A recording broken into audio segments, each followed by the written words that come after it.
Yeah, I was watching some guy play Kazuya. His name was like Judokru. His name was what? Judokru. Who?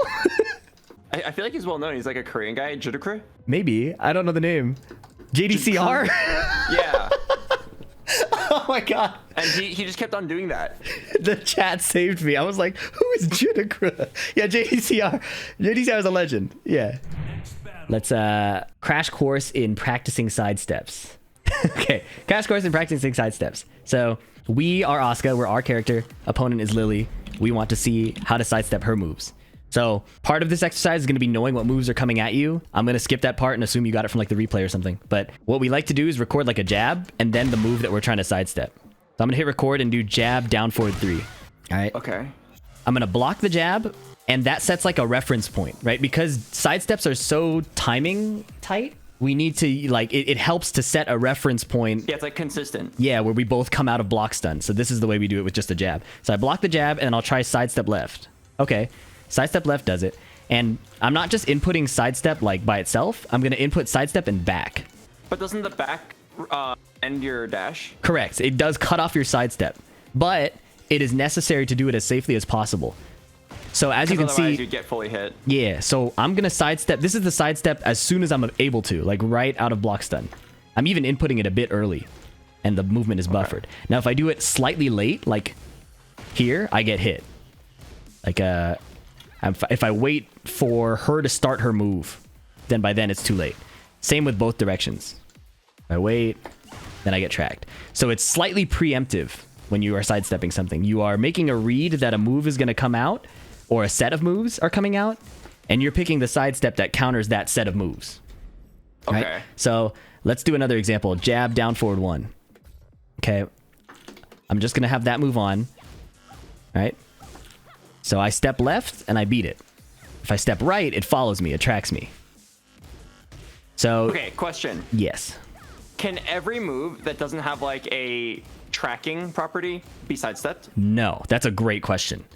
Here's a good example.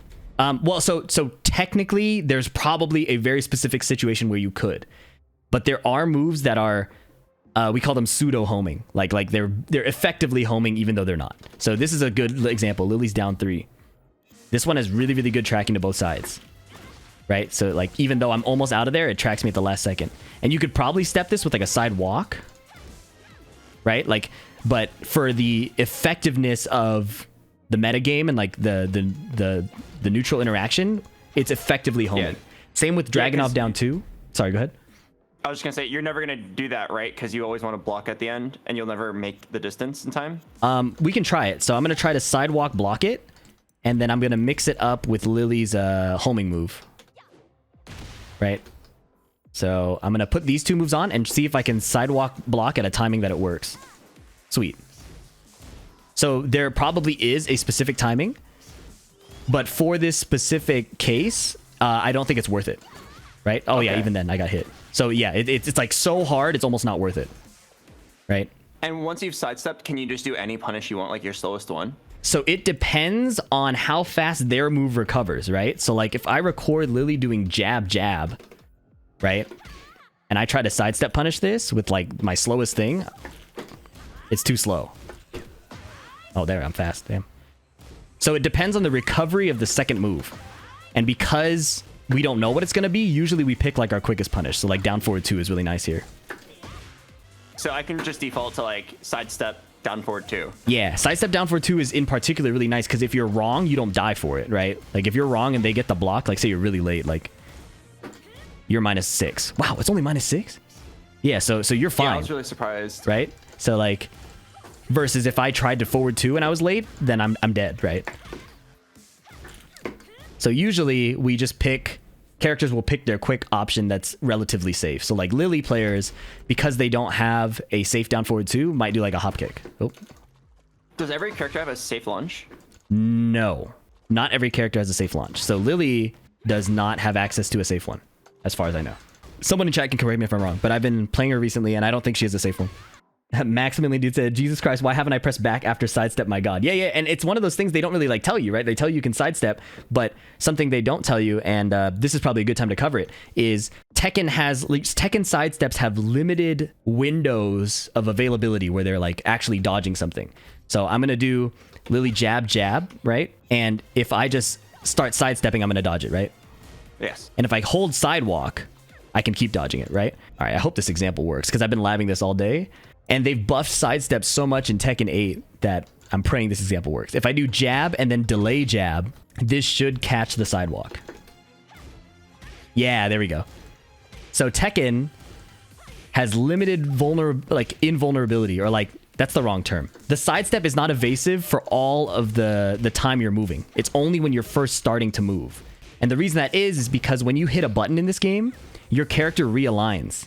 So again, if I do this Lily instant jab, jab, I will dodge because she's committed to hitting where I was, right? Like that previous position. But if she just delays it slightly, her character realigns to follow me. And you don't have that burst of speed. Yeah. So the burst of speed has lost its like evasive window. So that's why we do sidestep block, is because as soon as that window expires, we don't want to be caught moving like that. Then what's stopping you from just like only operating in dashes? Aha. If she's waiting to do that to track me, you're talking about following my sidestep, right? Yeah, like why don't you just sidestep instead of like sidestep walk? Oh, instead of side walking? Yeah, because if sidewalking doesn't have enough speed to dodge it, why would you ever do it? Some moves can only be sidewalked and can't be sidestepped. What? So here's a good example. If you're fighting Kazuya, Kazuya is infamous for this. So one of the most frustrating things as a new player is dealing with Kazuya's mix-up, right? It is, well, I have to record it. I can't just play it. I just assumed he would do what I wanted. Jab, hell sweep, okay? First situation, all right? It's a low. Next thing, let's say he does jab, forward, forward, 3. It's a mid-low mix-up. You can't see the difference. You have to guess. If I sidestep... Oh, wow, damn. That was pretty good. This is the move I need to sidestep. Electric. If you... Did I do an electric there, or was that just a regular one? I'm sorry, guys. I'm fumbling. There we go. Electric. All right. So I do jab electric here. If I just sidestep, it hits me. But if I sidewalk, I dodge it. What? So you have to do sidewalk block. It's like sidewalk has slightly enhanced evasion at the expense of more risk. Right? If I just do a little sidestep and let go, I die. You just said that the first moment of the sidestep is the one with the evasiveness. The first moment of the sidestep is the most evasive. The first moment of the sidewalk is more evasive. And once those both expire, they are not evasive. So let me do a classic Mishima technique. I'm going to do a wave dash electric. This does a job of delaying the timing. It's just like waiting. If I sidewalk, he follows me. Right? Okay. So this is, again, the reason we sidewalk block. Right? I'm going to sidewalk block. And if he delays, I'm okay. But if I just keep holding it, I get clipped. And this is why Tekken is so cool. It goes back to, like Maximilian Dood is saying, it goes back to a rock, paper, scissors. If I sidewalk, I beat his immediate electric. If he doesn't want to get immediate electric, if he doesn't want to get sidewalked, he wave dash realigns. And so I can't commit to that option because I'll die. So now instead of playing mid-low, we're playing delayed timing or immediate timing. Let's look at it again with this mix-up. So this mix-up is scary because the one option's a mid, one option's a low. I can't guess because they're like at similar speeds. That one's 20 frames and the hell sweep is unseeable. And with the crouch dash input can be around 19 frames, right? But I can sidestep left both options. Right? Yes. So why Kazuya sucks? Kazuya's impossible to win with, right? He can do the same thing that he just did with the electric. He can realign it. And that makes it so if I chose to do my... Oh, geez, that was horrible. If I chose to do my sidestep and he chose to realign, I lose, right? This is a recap of what just happened. Oh my god, wait, I'm godlike. So, there we go. That's an example. If I sidestep and block, then he ends up catching up to me, right? Realigning. Now, I didn't set the jab, so I'm actually sidestepping too early. Wow. My fault. But hopefully the point is clear regardless, right? Like, if you delay your timing, you realign. If you don't delay your timing, you risk getting sidestepped. And that creates this extra mind game. So as the defender, the relevant part we're talking about is you as the defender trying to sidestep something. Realistically, at pre-blue rank, people aren't going to delay their timing. They're just going to swing as soon as they can. So that gives us the chance to do little sidestep blocks. If you're fighting a Kazuya, I really doubt he's going to do multiple wave dashes to set up his mix-up to align perfectly. So I have to come up with a clear method that kind of shows how you can tell when to sidestep. I haven't figured out a good way to explain that yet, but this way to train it so far, as we were looking at Lily earlier, is you set them to jab, you test the moves that are blowing you up, and you kind of go through that like one by one. You don't have to go through the whole move list, but go through the moves that are like really big problem moves to you. So in Kazuya's case, it's like the Hell Sweep, the forward 3, and the electric off of a jab. And we just Kazuya's are actually good enough to do this like wave dash to realign thing. Probably not till advanced. blue rank, I don't think. Oh, like there's hundreds of Kazuyas who could do this. Oh, they love doing this shit. This is like, this is what they get their dopamine off of. They love, like, if a Kazuya could do this all day and never get hit, he would love this. He's like, yeah, look at me, I'm him.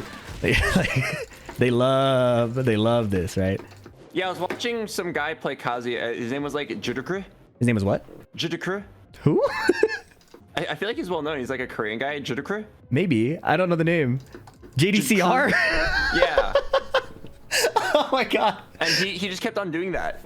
The chat saved me. I was like, who is Judokru? Yeah, JDCR. JDCR is a legend. Yeah. He's a movement. And he does this, and then you can't predict if it's high or low. You can't predict if it's mid or low, and you can't sidestep wrong, right? So he loves playing mind games off of movement and stuff like that. A lot of the OG players are big like movement players. Okay. But I assume that it's like only like a very top level Kazuya can do that. Is this really like that accessible to like be able to do this correctly? The type of people who want to play Kazuya are the type of people who want to do this. I see. Yeah. So they'll like go in the lab and do this for hours. Yeah. But again, you probably won't run into it to like high blue rank. At least that's my current understanding of the Tekken 8 ranking system. It wouldn't happen for a while. Your priority right now is probably understanding which moves can be sidestepped which way, which boils down to this basic drill of jab and then test the move, right? And using the jab to stabilize that timing or set the reference point, and then just practicing, right? Like and to your benefit, I think sidestepping has gotten so good that you can like be pretty loose with it once you're comfortable with the mechanic, and you'll like get pretty good. And it should be pretty clear, hopefully, with enough reps, what is steppable which way and what isn't. So if we go back to the Lily example, because we just played that matchup, have to pick the costume. This is another good example where it's so the counter example is so strong that hopefully it'll be clear like, oh, I can't step this way. That's the most important thing about this, is understanding what you can't sidestep, right? So this knee move, I can step to the left, but no matter how hard I step to the right, it'll track me. So I'm trying a side walk here, and it's just following me. For people in chat, actually, you can like, look. build up this bank. Sorry? This, like memory bank. Yeah. And the reason you might get it sometimes is because after each situation, they don't realign perfectly. Oh shit. And then this is not necessary to track very carefully, but some moves have different tracking at different ranges. So depending if I block this at tip range, sometimes I can step it, sometimes I can't. That's not worth thinking about too much. I would say if it clips you, assume you can't step that way and play it safe, right? And then you can continue to refine it later. But if something is clipping you while you're trying to step it and it's not like super easy, it's probably not worth doing anyways. Should you always just be like randomly sidestepping in a fight? No, so the reason I don't recommend that is because you cannot block, right? You sacrifice your ability to block by sidestepping. So kind of like how... Sorry? It should be intentional when you sidestep. Yes, it should be pretty intentional, and kind of like how Wake Up Heat has started killing you a lot because people will go low or they'll grab you or frame trap you. Randomly sidestepping will eventually get you just murdered. Okay. Max asked, how about offensive sidestep? I feel like offensive sidestep is easier to understand earlier than defensive sidestep, as defensive stuff will usually lose out more often until you have hard data. So I first was confused reading what you said, but now I understand. So this is something... So defensive sidestepping is how you counter opponent's options. Offensive sidestepping is close to a flowchart, but is very, very effective. So let me demonstrate by setting the bot to respond with a punish. This is a great way to play your offense by default against people who are, again, on that immediate timing where they're always retaliating as soon as they can. It's effective. I do think it can become kind of a trap, but I'm going to share it anyways because I think it's worth talking about. So Lily is going to respond with down forward 1 after I attack, right? Okay. We know that I can step it to the left, right? Yep. So if I know this, I can start like playing my offense against Lily like this and just autopilot sidestep left. Like, I have a read, she's going to retaliate, and I can probably cover it. So I'll go in with my pokes, and this is what Lakari was talking about. You do up forward 3 and then sidestep 2, right? You're offensively using the sidestep to counter the movement option you expect from your, or the button you expect from your opponent.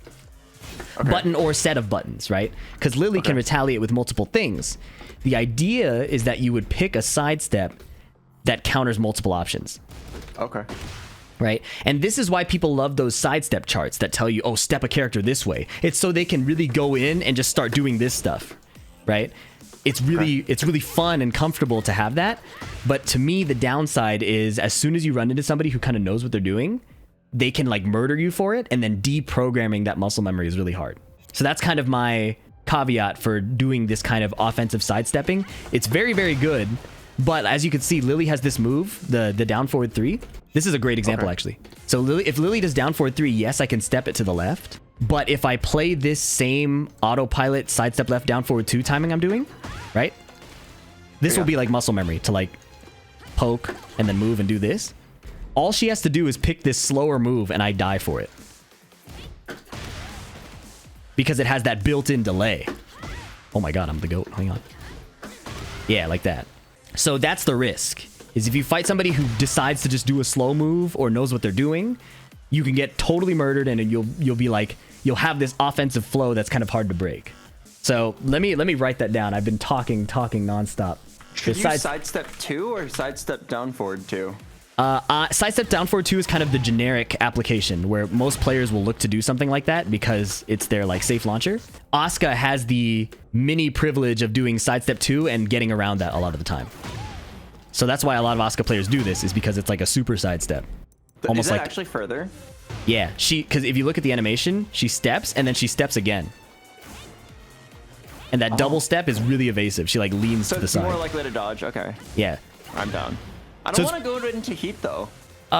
Heat is good. Like even if it's like the very beginning of the fight? Yeah. Because then you can just start running them over with like this. You can start doing a bunch of stuff. Everything you do suddenly has more threat. Like every combo can become way scarier. Okay. But let me write this down. So let's see. Sidestepping defensively, which is what I recommend primarily, is like you got to first figure out how to step each move, which is record CPU doing jab, move, right?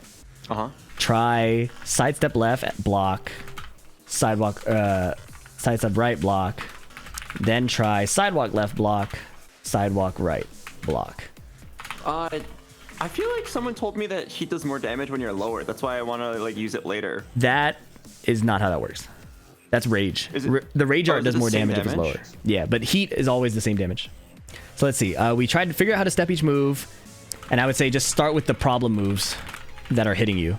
So a good example is we were fighting that Devil Jin, right? Yeah. And the Devil Jin would always just go into stance, fly at us, and it was never our turn. So that's something I actually want to figure out is there an answer to this Devil Jin stance? What Devil Jin was doing was he was doing this into this, and then he was doing so this is up forward 1 into Morning Crow 2-2, up forward 1 into Morning Crow run. And for the viewers, again, if you don't know what move is hitting you, go to the replay mode. You can turn on your opponent's command history and like reverse engineer what move they were doing. But BoxBox has done that, so we're covering that already. So I'm gonna let him do the move on me and see if I can step it. Okay, so I can sidewalk to the left, but that one will track me. So I should really do this one by one. This is the best way to do it. So let's look at the move. Up forward 1, 2-2. Okay, if I sidestep to the left, I get clipped by this. And that makes sense, because if I actually look at the move a little more carefully, it has those homing trails. So I probably should have seen that that is a homing move. But if he... His wings cover it, but yeah. Yeah. There's homing trails. But this one, which he was also doing, is walkable to the left. From what I understand, though, it's actually kind of hard to get this timing in practice. What about to the right? Oh, look at that. So Can you really even punish steppable that? to the He's so right. far away from you. Yeah, that's kind of annoying because then it's harder to punish, right? But we haven't this isn't a labbing the full Devil Jin answer. This is more like, okay, that is how we will start to address the situation. It is a lot of experimentation. It is a lot of like kind of nerdy, mundane work. But this is what it takes to sidestep safely because, you know, Yeah. I should write this down. Sidestepping equals not blocking. Right, and that's really scary. Okay. So it sounds like a pretty quick step to getting better is to have an 8-hour session that's like, I just like face only Akuma for 8 hours, learn everything, then face only a Devil Jin, and like just learn all these like micro ins and outs, and then I feel like once I've completed the 8-hour circuit across all 32 matchups, then I become the best player on earth. So I half agree, I half disagree. Because you remember how you would work on a lot of concepts and you understood it, but it took like 2 days for you to like sleep on it and like come back, and then you're kind of the goat at it. But at first it's like not hitting. The muscle memory is built in the time off. So I believe in more of a frequency approach. Like I had an issue where I fought, well, it also depends on the person, right? So like BoxBox can play the game for 12 hours and still make adaptations. I fall apart after 1 hour. So I've had sessions where I would grind against one character matchup over and over and over again, and I would feel really good. And then I would fight another player who would introduce like a delayed timing or introduce a different option that the first player didn't do. And my impression would be totally wrong. And that happens all the time in Tekken. So I believe in like frequent exposure. You like solve a problem, think you have it solved, and then as you build up your bank, you will regularly make corrections, right? It's a long haul type approach, in my opinion. So it's like cool, and like the cool part is once you really solve a few more situations, you'll develop like an instinct for it, right? And then the exceptions become very quick to add as an exception rather than like when you're initially learning it and trying to like parse everything out, like what's the rule, what's the exception, it's hard to tell. It gets easier as you start acquiring more knowledge. So once people start playing really like that, impossible. then sorry?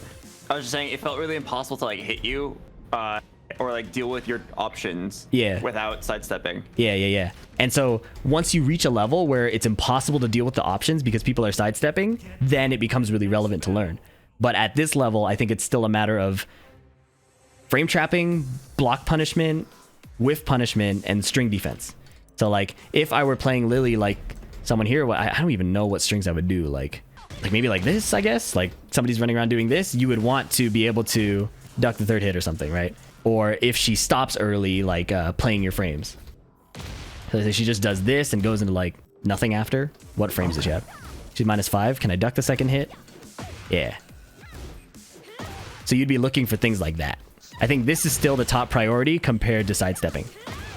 Just because this is the quickest issue to fix and the max value, I guess. But yeah, that's my spiel on sidestepping. Okay. Hopefully this will sink in like 2 days. Yes. Okay, awesome. Thank you so much for this session. Yes, and bro. I guess I'll see you in a couple of days whenever you're free next and whenever Yes, I'm sir. playing Tekken next. I'll let you get back to the rest of your stream. Take Cheers, care bro. of my people for me. Catch you later. Yeah, thanks. Appreciate it. Goodbye. Woo. GG's. Okay. So YouTube is still here. Obviously, I wasn't going to cut off the conversation for a video. Let's cover this last thing. Offensive sidestepping. I talked about it. I just want to recap it for the notes. It's a flowchart style of play where you poke and then you step to induce a whiff. Lily players love doing this, right? So, although it is effective, I think it is better to do it with intent than just on autopilot. So I don't usually teach this method immediately because it is so easy to just fall into this habit and eventually die. That was the solution in that, right? So better to do this with intent than on autopilot. Okay, that's just for completeness. Hopefully this video was helpful to you. If you want to see more like it, please subscribe. I'm live on Twitch recording this right now. If you feel like you want to ask questions in real time, definitely come into the stream. I try to answer as many questions as possible. And that's probably it. Leave a comment if you got any questions, you think I missed something, and I will catch you in the next video. Peace. 好き放題やってんじゃねえぞ